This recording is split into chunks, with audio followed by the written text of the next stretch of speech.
Salut tout le monde, vraiment ça me fait énormément plaisir de vous retrouver encore aujourd'hui. En tout cas, on est vraiment ensemble avec vous. Surtout, je voulais dire grand merci à tous nos abonnés. N'hésitez pas à continuer de vous abonner massivement.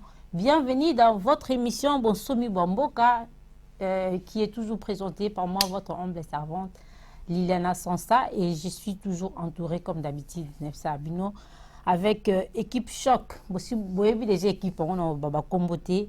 En tout cas, Lélo, ils ont Lélo, Léo, Léo. Tout ça, sujet ils ont efficace pour Nabino.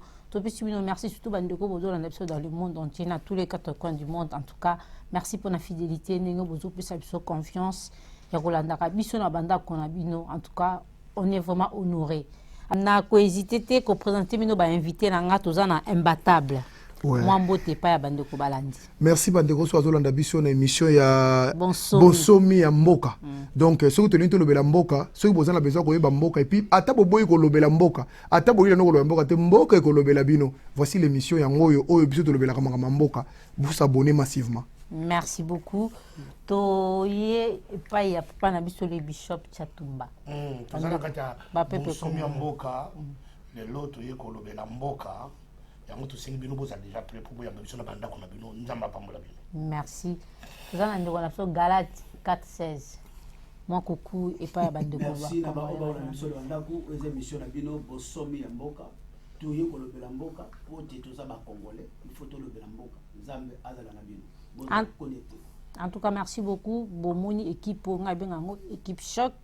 Parce que Boyebi qui Bango Bazo Bundakaka pour na koluka Bonsomi Mboka na biso Congo.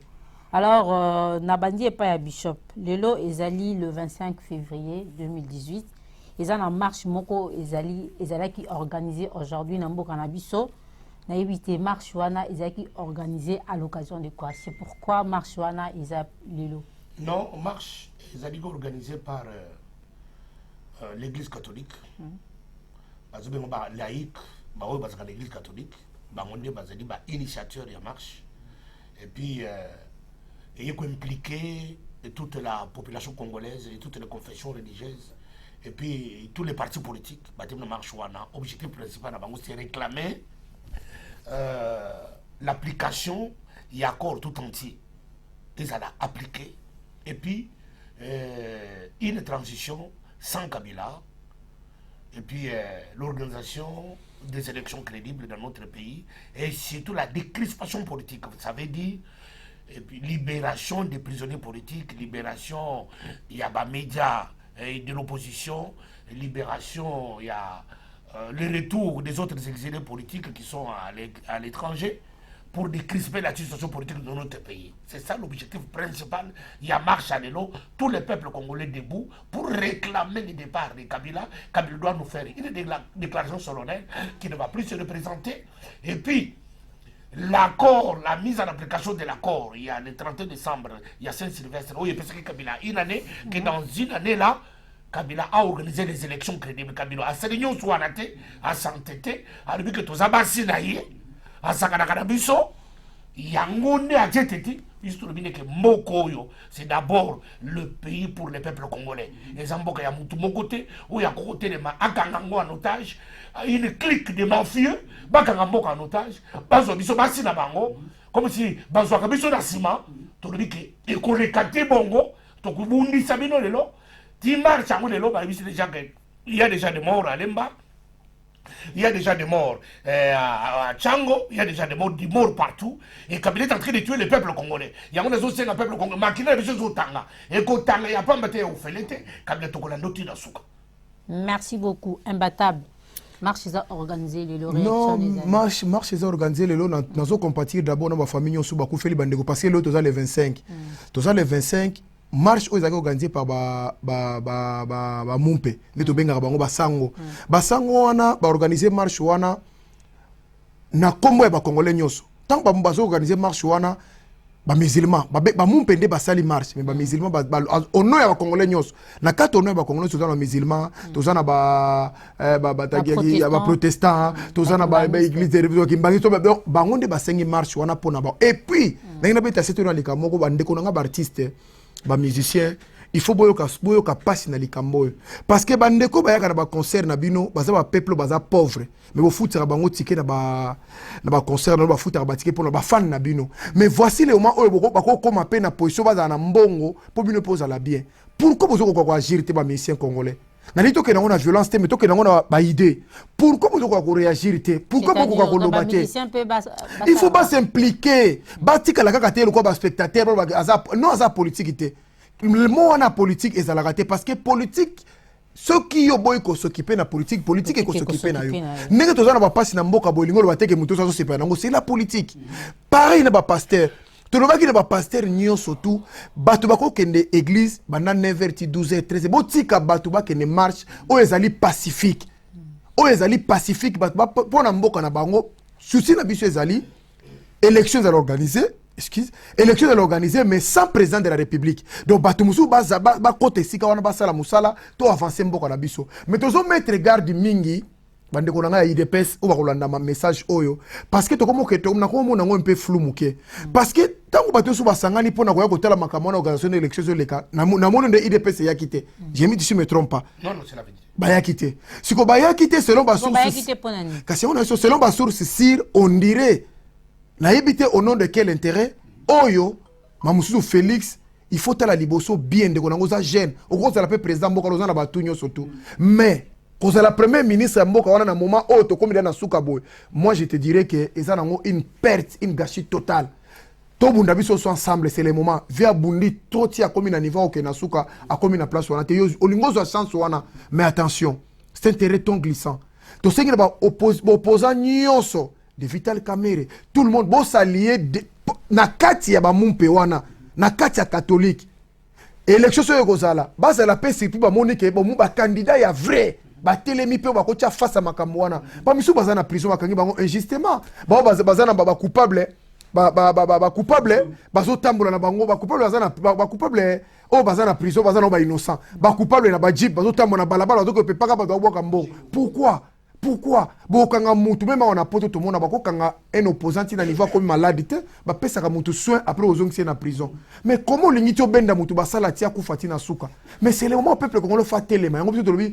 bandeko bakufi to compartir na bino la lutte continue Kabila lobake nani Kabila le père lobake loko mo sepeli sengai alobi la guerre sera longue et populaire. Les gens n'ont pas compris cet adage. Bokasi ezaki fermement ezaki un grand philosophie. Quand on dit la guerre sera longue et populaire, cela veut dire quoi? Akokene na ye, bako kufa, mais toko continuer jusqu'à ce qu'on va avec. Alors que sur l'engagement alobi toyeba kité on était infiltré jusqu'au sommet de l'état. Voici les moments où il faut to longa na makambo. Yango mo tina marche où biso to ba Congo to za na diaspora ba ndeko na biso de partout. Il faut voter les malikambo. Bon ba kufi to compatir na bino. Bon ba tikali la lutte continue. En tout cas, tu peux revenir pas une heure après. Galate, marche, réaction à eux. Bon, pour n'engager na yutu kolo bakeno, bande kona biso oyo bakufi pour na Congo, makile tangi pour na Congo, na yebi na ko remercier ba famille wana, kolela na bango elongo o Bible lobby, ba o bazana mawa, kabla la bango mawa, ba baza kolela, bolela na bango elongo. Marché et salemi pour na église catholique. Ba yeba ki ko vendre les 31 pour na ko sangi ko bakisela Kabila. Mbola moko ya libala ya mwasi o ya salaki yokobo balobi bokolongole kaka bongo te botika nanu ye parce que bébé o yazana maboko akola bébé ngo akoli eza biso ba congolais c'est-à-dire 2017 na ye il faut akende alors batu nyo surtout ba sangara sima ya église catholique l'église nyo surtout oyo ba yebi na ya malamu na mabe ezali pour l'intérêt ya ba congolais na région de Sunde kona biso tioka mbomba alobi pour na tina ba musicien ba oyo batondisaka ba bana bango batondisaka ba saina bango ezali peuple congolais ba mama batekaka makala bana shego babenga ba pesi ba kombo ba shegi bakuluna bango wana na batapoto na bango wana nde batondisaka ba sali na bango e komi na tango batelema ba ye balkotelema sima église catholique na ba politicien pour la kokangola mboka wana parce que congolais anyokwa mingi tokeli susu pona bato de kwa IDPS to elobi lisusu boye toza komona na musika biso bekai kwei toza komona na musika nalokaki ba kombata ya IDPS balobi ete biso jamais tokolataka kazaka oyo badi bangalataki et puis Chimbala lati parce que atiki sola masasamba Félix akolata mote nangi koloba boye Félix Tshisekedi ozokolanda biso malamu kokanisa te tango toza komona bino te boza kosangana na baparti mosusu te oyo tolobi bapoliticien soki basangana bokomi mosika c'est que y a un problème. Il y a un problème boyeba ke no congolais azozoba te congolais aza na kanda yeba mukoi soza kobokola ye mukolo ezali ntango pese biloko te akolia yo moko. Alors na ntango oyo bonni makutu kosala masekite ya kokene kosala lié na Kabila po bomema système tindika po ndima premier ministre mais yeba premier ministre wana ezali kosimbisa o touche carré politique ba kwantere yo na banzi na poto kochaka lokolo te pe na kisasa ba koyina yo ndeli mete ekoyeba na kobukana tikala koyeba offre baza kopesa yo za cadeau ba pesi na mbwa soza na mayela koyoka yoka sosola tolingi yo metika ete oyo batikela biso prenez-vous en charge et le but est que notre kende basi to senga to comme basemba pote ba offrir biso o ezali cadeau empoisonné autre ngo ba yango wana me congolais to tikala ini to za la soudé to za la 100 fois bolingo poto kangola Congo to ba na ko sepela. Ok, merci beaucoup. N'habitez tokozong à la régie ceux qui réalisateurs na biso akoba que l'absolument extrait à marche ouais le lopo mais quand copie ça quand même idée na bandeko ndenge makambo eleka na mboka na biso. On se retrouve après, merci. Ce qui était au départ une marche pacifique a rapidement tourné à l'affrontement avec les forces de l'ordre. Dans les rues de Kinshasa, les manifestants, des fidèles catholiques, restent mobilisés contre le maintien au pouvoir de Joseph Kabila. Son mandat a expiré depuis plus d'un an. Nous sommes déterminés parce que nous souffrons dans notre pays. On va marcher même si la police essaye de nous en empêcher. Selon les manifestants, la police aurait tiré à balles réelles pour disperser la foule. Les blessés affluent dans cet hôpital de Kinshasa. L'hôpital Saint-Joseph a déjà reçu 3 personnes. 3 personnes dont 2 blessés par arme à feu grave et la 3e personne qui a reçu aussi une balle dans la poitrine qui est décédée. De leur côté, les autorités démentent et affirment avoir eu recours à des balles en caoutchouc. Les forces de l'ordre restent déployées devant les églises, d'où sont parties les marches pacifiques dans plusieurs villes du pays pour la 3e fois en 2 mois. Des rassemblements organisés par un collectif d'intellectuels proches de l'Église catholique. Ils demandent à Joseph Kabila d'annoncer publiquement qu'il ne sera pas candidat aux élections prévues le 23 décembre prochain. Je crois que Bomoni élément et l'équipe, Bishop, vers la fin de notre émission. Non, marche à l'élo, les politiciens, les répartitions, dans différentes paroisses. Oui, na soutenaka un politicien qui s'appelle Vital Kamerhe. Hier, azalaki na Saint-Pidis, Yangiringiri, et pas la biso place Nganakola, à Kendekikuna. Alors, Bibi, namonaki Martin Fayoulou, bazalaki na paroisse Bogo, Soki Amatonge, Mosusu, bazaki l'unique opposant politique congolais, Yazaki, ni na marche, ni na Congo, Eza Félix Tshisekedi. Mais pourquoi? Alors, c'est-à-dire que Félix Tshisekedi, il est en train de vouloir faire le jeu qu'a fait le père. Le jeu, il y a non. Non. Puisque Namboni, invitaki tous les partis politiques, d'abord, majorité présidentielle, INC, MLC, na UDPS, invité na CENI. Pour que s'enquérir des informations, na CENI, pour battre la machine où on a voté, battre le déroulement de l'avancée, il y a travaux, on est parti politique pour conquérir le pouvoir. Puisque nous avons discuté, bon, quelles conditions que tous en a ça, tout la machine wana, et puis tous en a ça que CENI. Andi makokote sa experts internationaux pour pas contrôler la machine wana, ce que c'est dit bien, CENI andi mi makambo nyonso.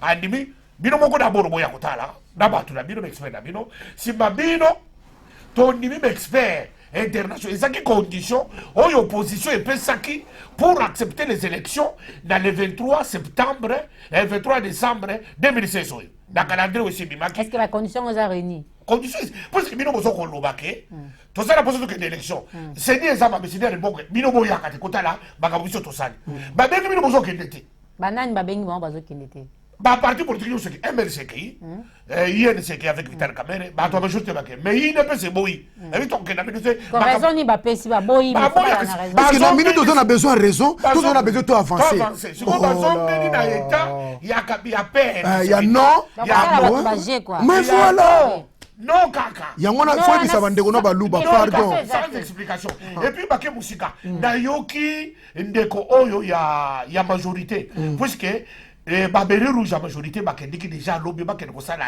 ba siéger bakende ko kanga cathédrale cathédrale ya Lingwala batu ya majorité jeunesse ya majorité ke et kangi batu les autres babere rouge boy baki bakangi cathédrale sikoyo jeunesse ya Lingwala garçon population Lingwala et yé longoli bango mais na landi mutu wana ya majorité Claude Machala basala qui interview en direct avec TV5 batu ni bino bozo ke ni kokanga o to ke kokanga wa puisque to moni Mosengo azoninga alongola sultan et puis na kata sultan ne ba politicien ba mal en positionnement pour bakanga boka ba semeka o Kabila kende et puis abakisi élément qui m'a beaucoup tiqué à lobby to be ici na ine pe ses raisons puisque Kabundu à lobby oh Mosengo a même 50%. Biso il ne peut to même 50% dans ma marche. C'est pour ma politicien wana baza comme ma batu na bango Mosengo azo me batu na ba sali 100% ya marche 100% ya marche et ça ba chrétienté et ça dit bato et bozo na ba parti politique alors tant que nous mutu ya marche c'est déjà c'est pas non un langage c'est pas azo pe sa raison na il alors dans mon il y a un problème. Déjà, il y a un problème. Je profite et je lance un appel. Tala, Kobanda Lelo, Nazozongela, politique na Ngaïwana, puisque je ne veux pas accepter que il ne baisse. Et ça, c'est sous biso, retard. On te dénonce ça qui en 2006. Tu vois, on peut apparaître raison par voilà. 2006. Papa, tu sais qu'il dit aboy enrôlement.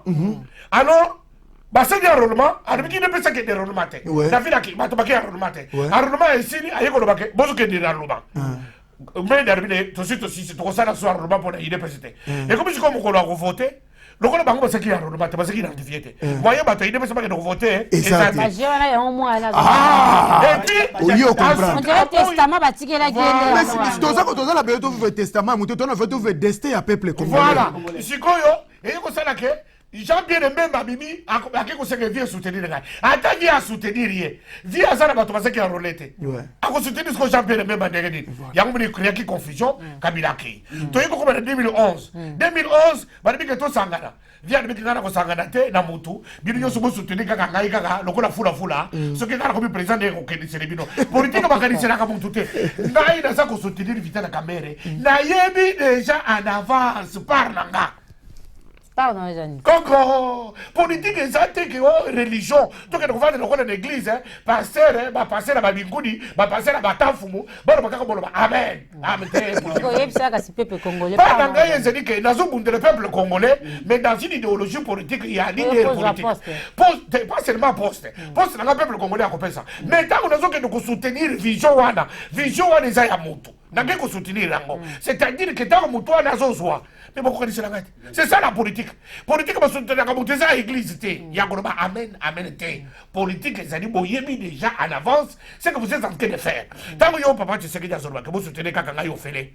Tant que vous avez besoin, vous avez besoin de la côté de l'IDPS, des membres de l'IDPS, des carte à membre, dans soutenir yo aussi, oui, vous avez la gagne. Et comme non, religion. Naïna soutenir thèse Oya Lobby, au moins Macron. Tant que François Bayrou, en tant que grand diaka Mboko.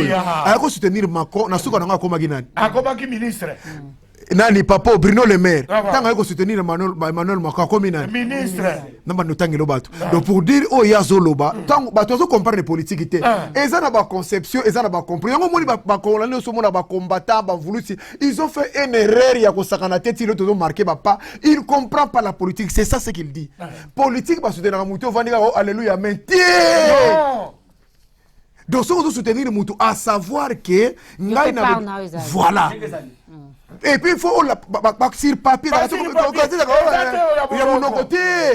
yango moi tozala ba premier be na mboka na biso mais to pesa bato sous des raisons ça c'est le moment d'être ensemble ça c'est le moment ya kotia congolais yango moni nazolo ba likambo chaque fois c'est Bishop Chatumba to tika makamba parti politique et comme na biso na problème yango to komo koma déjà muta parti politique mo beo biso to na 50 op 50 a ignorer na baninga na combat nyoso baningo basali mettre conflit non tant marche ezali tozo na ba caméra basali ya famille tozo na bangute baboyi siko baninga be olinga komona te to bundi to nyokwami to koti ba prison bato basanzi ba makila alors yo ya koboya biso po yo zala yo po kozala tale to soki na confusion tu vois déjà à l'entendre Kabila il reste toujours le président de la République tout le monde mabe ya congolais donc ça analyse moko mukeme congolais Rolanda biso comprendre yango eloko na ko ba kesezali te mutu azali koboma Congo ezali biso moko ba congolais yango yo kaki papa Ekufa lobi ne trahit pas le Congo alors ne trahit pas le Congo et lobi embelé adressé na biso ba congolais alors ba jio ba comme ko sala ya kukule lombe mwana soso mbo magie ozapi tout ça c'est-à-dire na mutenge minute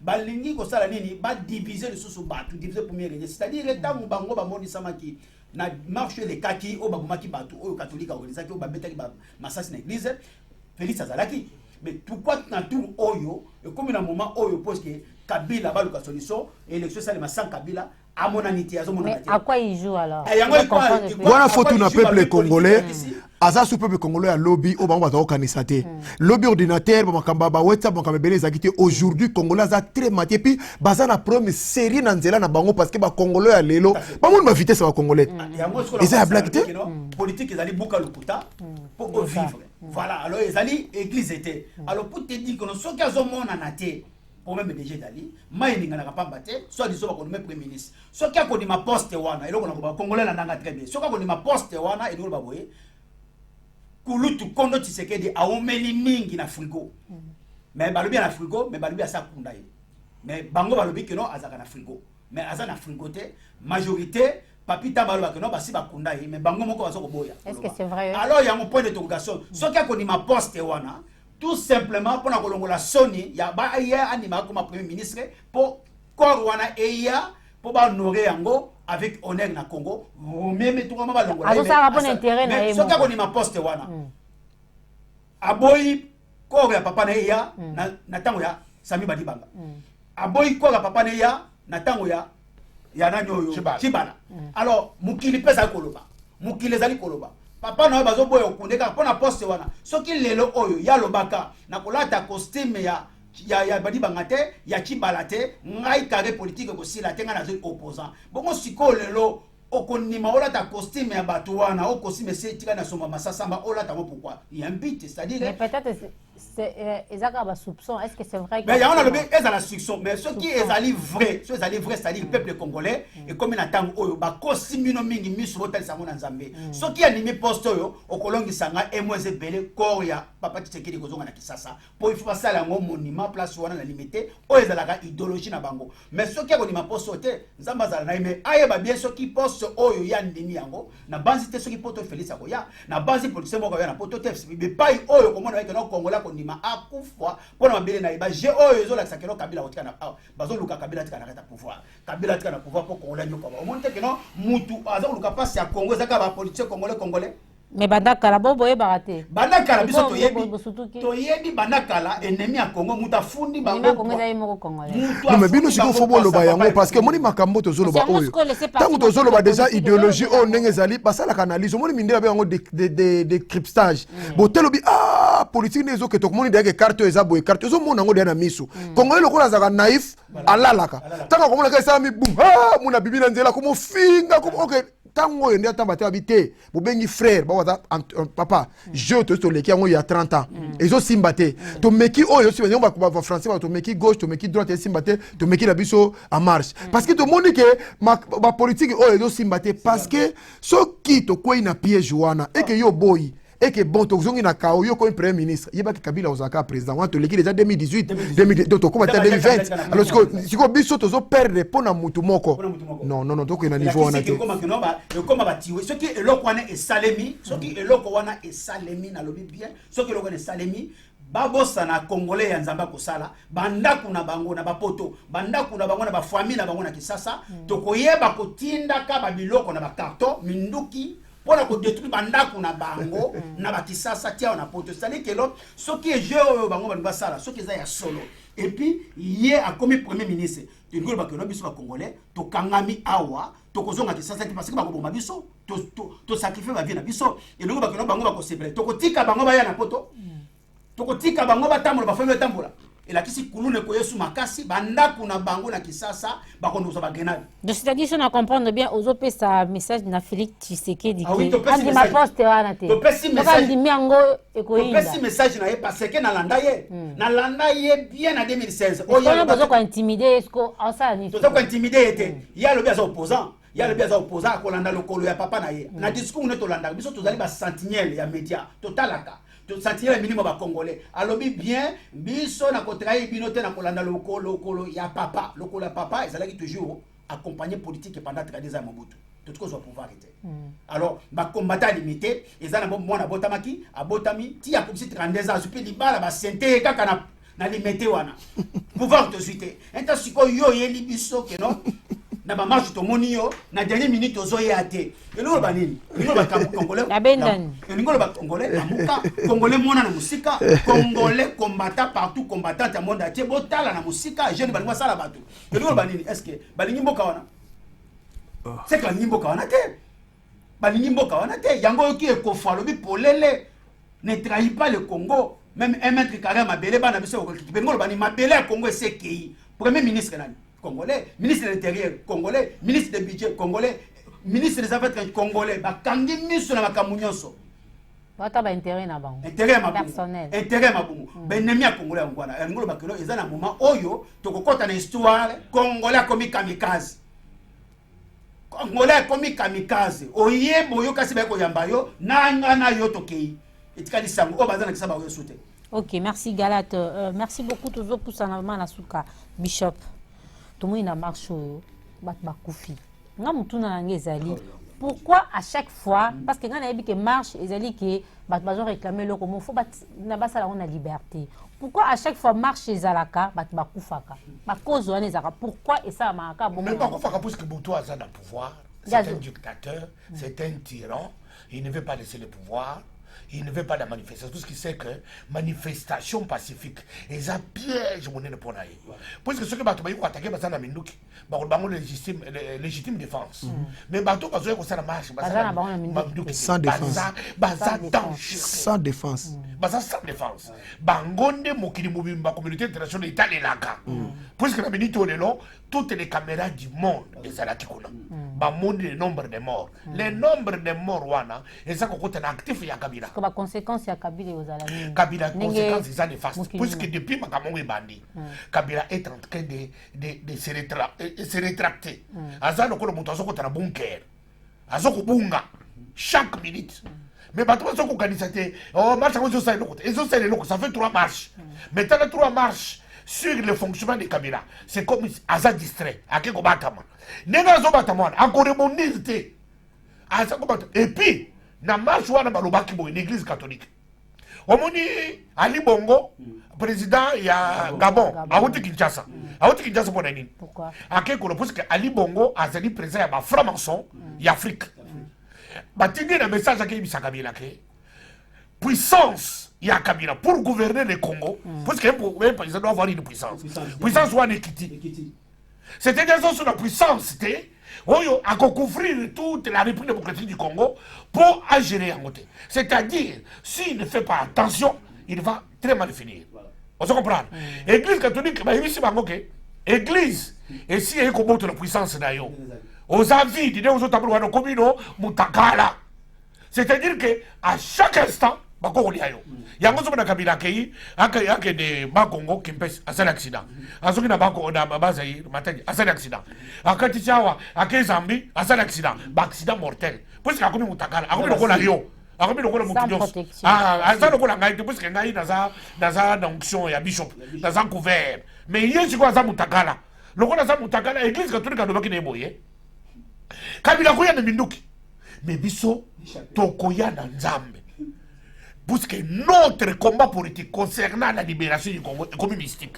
c'est-à-dire il y a aucune déclaration bato bazo sala ngoa bato nzambe bato que ce qu'on trouve ko attaquer sur le plan mystique c'est-à-dire bato ko mettre masasi ya molimo et comme ko atteindre abi maboye accident moto akofi abi maboye moto accident akofi et ça masasi et bandi ko soye parce que la lutte maintenant est devenue mystique yango na za ko senga na minute na seli koloba toutes les personnes qui sont mystiques et mystérieuses c'est l'état maintenant combat elongo ya nzoto combat comme ya molimo c'est-à-dire que soko zanganga bimisa soko zalaka na mwa nyoka na yo bimisa benga banganga mais parce que mboka ezaka ya ba chrétien te mais yo za musala nzambe komo baza ko exister il faut toyebisana ko tobisanaka na mais siko problème na biso na bolingi vérité te même pharaon il a vécu ça avec les sorciers oh bazalaka kosala ignorance ke bazate bazali biso tolobinde ba détruire bana na nzambe te apesi bango ayisi bango bamona mari de nino affaire de l'église te mpo na mboka consultation babengaka yango eza yango mona elekilo na mutu ebebisi yo mutu ye azaka nganga nzambe nganga me ya nzambe sikoyo azoloba nganga oyo mosusu bakende koenvoûte kabila parce kabila azala mutakana minito azala eloko te kabila ata singa loketo ekatani on se comprend c'est-à-dire que eloko nyonso tokotinda na kabila ekozwa ye yango ozomona balakisi marche la population ebimaki lelo na ville ya Kinshasa c'est kabila kolala te écoute marche eza na signification nini ezali kolakisa comment tu es ayi mécontentement ya peuple balingi na bango yo lisusu te bazoya na kanda mais aza na marteau te aza na munduki te aza na mbeli te tout ce qu'il a c'est son corps c'est son japonais c'est sa bible nakobanga wana bango bakomo boma nakobanga ntango bato bazoya wana omoni bato baza déterminé ya baneno bonia bakopo badisperse parce que soki bole te bato ntango bazoya bakobanda koluka adresse ya RTNC ezalaka palingi peuple ezalaka bana moko bato bakende kovanda kuna libela moyen susu biso toya kuna ezali bobete babete masasi wana c'est-à-dire plus bato bazokufa plus bato bazali kose révolter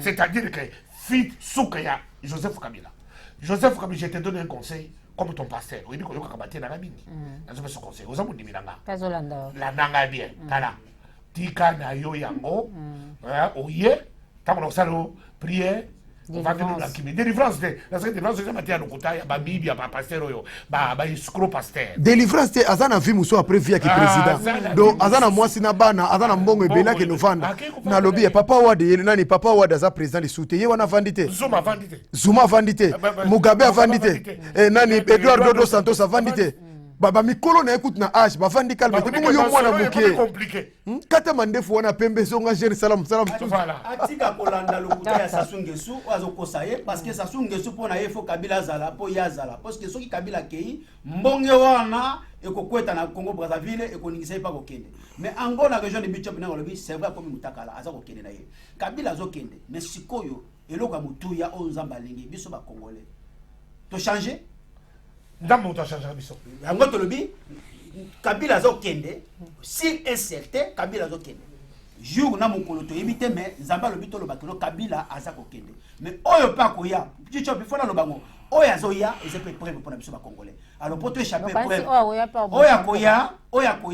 oya koya ezali discussion na kati na ndoto pour tuni balobi akoya za preuve alors oya koya za preuve pour kima yango ezosenga quoi ezosenga prière crainte, obéissance, amour, unité et le pardon pour prévoir échapper bino.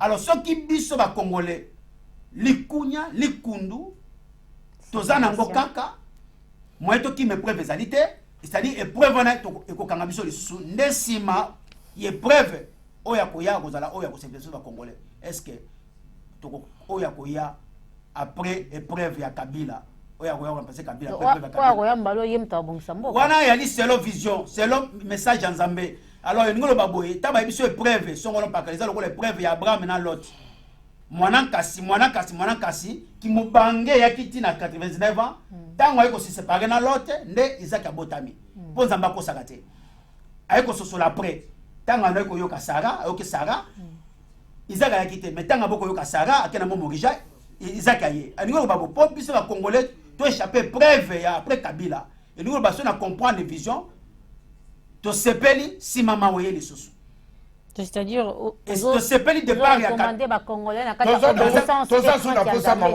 yango tolobi boye yango tolobi boye tosepela départ ya Kabila te po mawe la biso mawa wana ezali épreuve suite ya conduite na biso alors sengeli likunya likundu elongwa kati na mitema biso ya Congolais to appliquer amour en un mot message ni oyo et en un mot en qualité de messager en Zambé na ndenge na za Congolais na lingi Congo puisque tozo les calme monsieur te poto za hypocrite ba politicien et comme na tango ya oyo botiki mabe botika même beaucoup na histoire oyo bana ya lobi bakolo bakeno yaki na moko atelemaki aseli mboko na ndenge malamu po Congo est souffrir Lumumba lobi nous voulons l'indépendance en totalité c'est que mondela yaki kana sima Kasavu baye asali ere ya konome Mobutu ba grade nyoso hiérarchie ya politique akepe kokufa Mobutu aye atiki biso na testament oyo papa tika kabana te après moi c'est les déliges otozo mona ozona nanga trebe alors tout wana ezali ba parole il faut to tirer ya moto yeba pour Mobutu akeye atiki biso na parole nini après moi c'est les déliges c'est kao otozo komona c'est que mboka ezana sous malédiction alors pona mboka ezala purifier sanctifier ezali conscience ya congolais nyoso y compris na basango catégorie confondue ya tozonga peza na makolo ya Nzambe tosonga na makolo ya Nzambe totika Nzambe nde azwa contrôle ya Congo kotika Nzambe nde asa la délivrance ya Congo na mutema na biso ya kobanga Nzambe na bolingo nde tomona loboko na kata mboka. Merci beaucoup Galate 416 l'imbattable. Nous sommes arrivés à la fin de cette émission. Non, mais ngai nazaka na souci trop ndenge tozolo makamba Congo moni na lobaka chaque fois adage oyo il y a la part de l'homme et la part de Dieu. Oyo za sous part Nzambe to tika sous Nzambe so dolo Nzamba sala na mona yebite Nzambe no ko tika to kufa na niveau tozo kufa boy.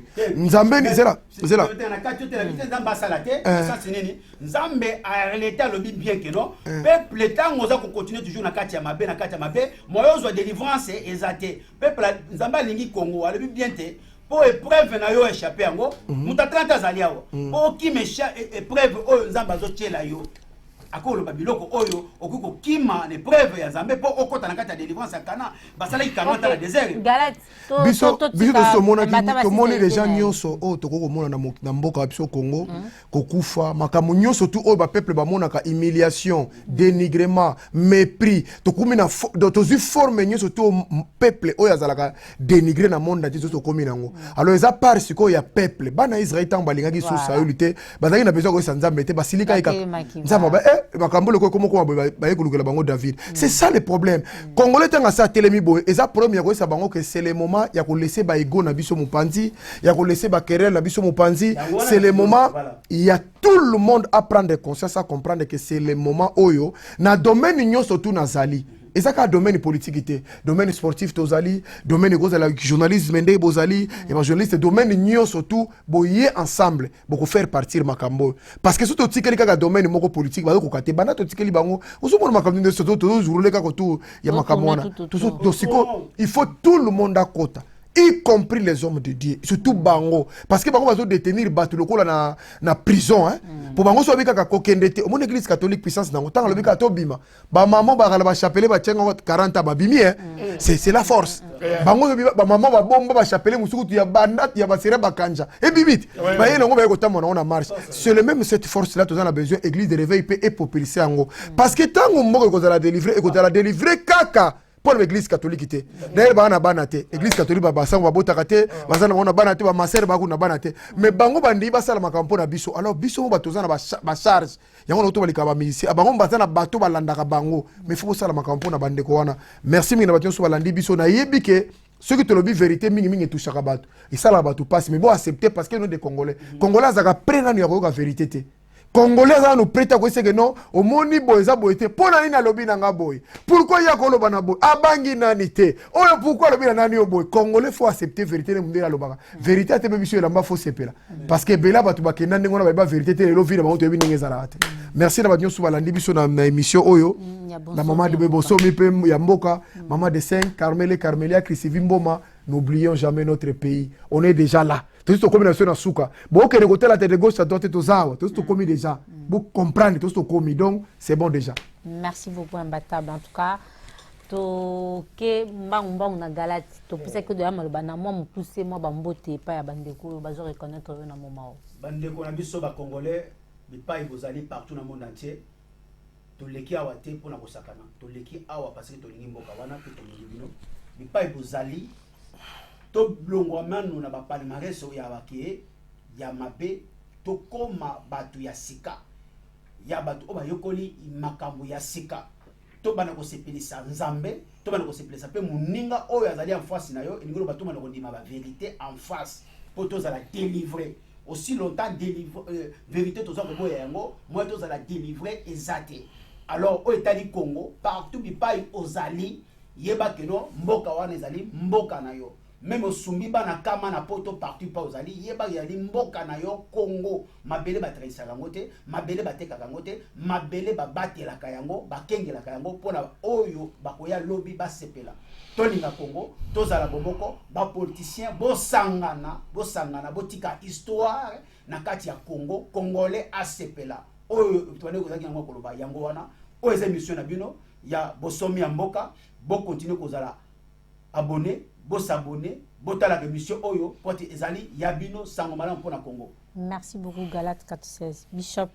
Bon, nazo pesa. Un message de paix pour Vital Kamere Wakanyini King. Kende liboso.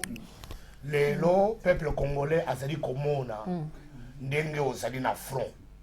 Na yebisaki bango ya 5 ans, 4 ans, 3 ans. Ambi visionnaire. C'est lui qui porte la cruche. Moto ya faire face à Kabila, face à face. Ti ya mettre à genoux. Wakani nini king. Mbote place ozali. Alors baoye bazoki, bocha bapota kisi. Baoye bazana nzala, bopesa bango biloko kolia. Baoye bazibale, bokende kokunda. Mais la lutte continue jusqu'à la fin, jusqu'au départ final de l'imposteur et de l'imposture. Nzamba pamola Congo. Merci beaucoup. La guerre sera longue et populaire. En tout cas, moi, je dis déjà merci à mes invités. En tout cas, merci à l'imbattable Bishop Galate. Merci vraiment d'être honoré. D'être honoré. Bissona, peuple congolais, vraiment, la paix. Merci. Quant à moi, je vous dis, tout était bien qui finit bien. C'est la fin de cette émission. Merci de l'avoir suivi. Moi, j'ai fait mes salutations à tout le monde. Toutes les personnes qui me connaissent, je vous aime. Et si Dieu le veut, on se retrouve à la semaine prochaine. Restez branchés. Surtout, abonnez-vous massivement, s'il vous plaît. Pour à la jamais d'ici. Au revoir, à bientôt. Laissez partir. Mon peuple.